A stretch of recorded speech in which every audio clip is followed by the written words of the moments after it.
Welcome to the Zach on Leadership Podcast. I'm your host, Zach Hughes. Today's episode is entitled, When and How Should Remote Teams Meet in Person? In 2022, most office professionals fit into one of three categories. Some work primarily on site in an office building. Some split their time between home and the office building.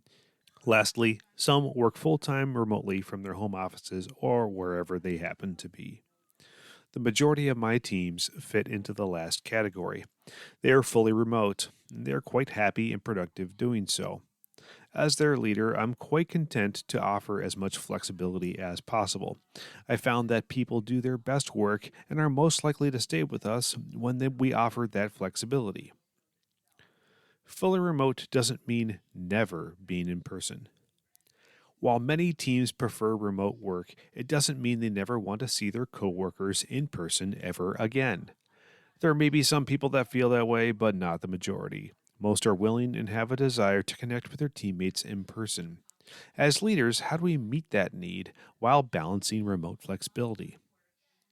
Over the past 6 months, I've seen remote teams experiment with different ideas, all of which have been well received by team members.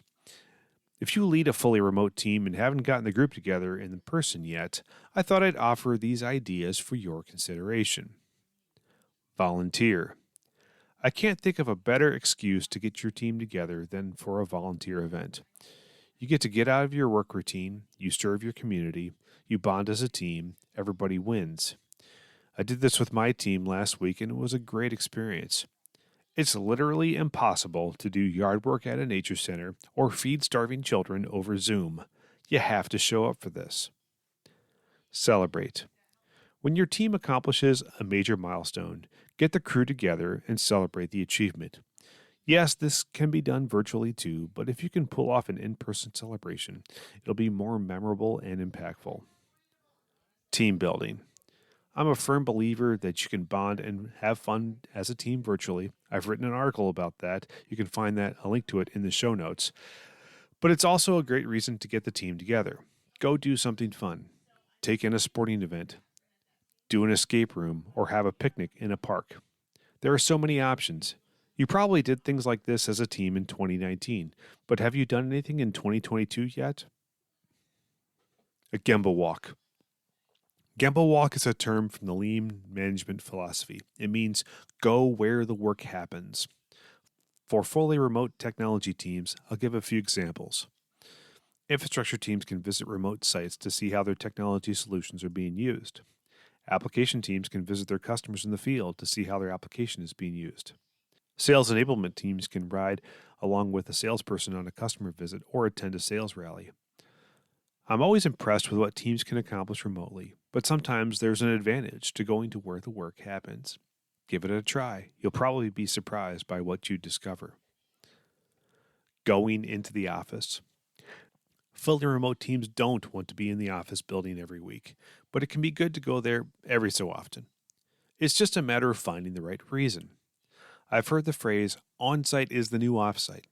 I like that concept.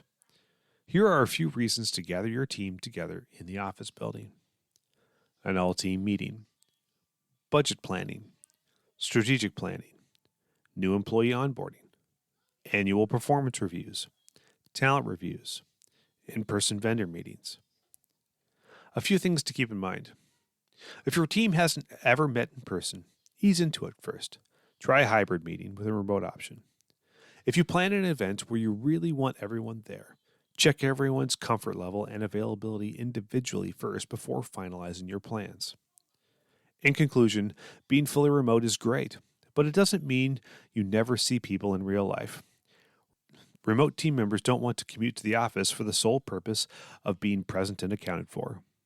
Leaders can bring people together, but they need a relevant and compelling reason to do so.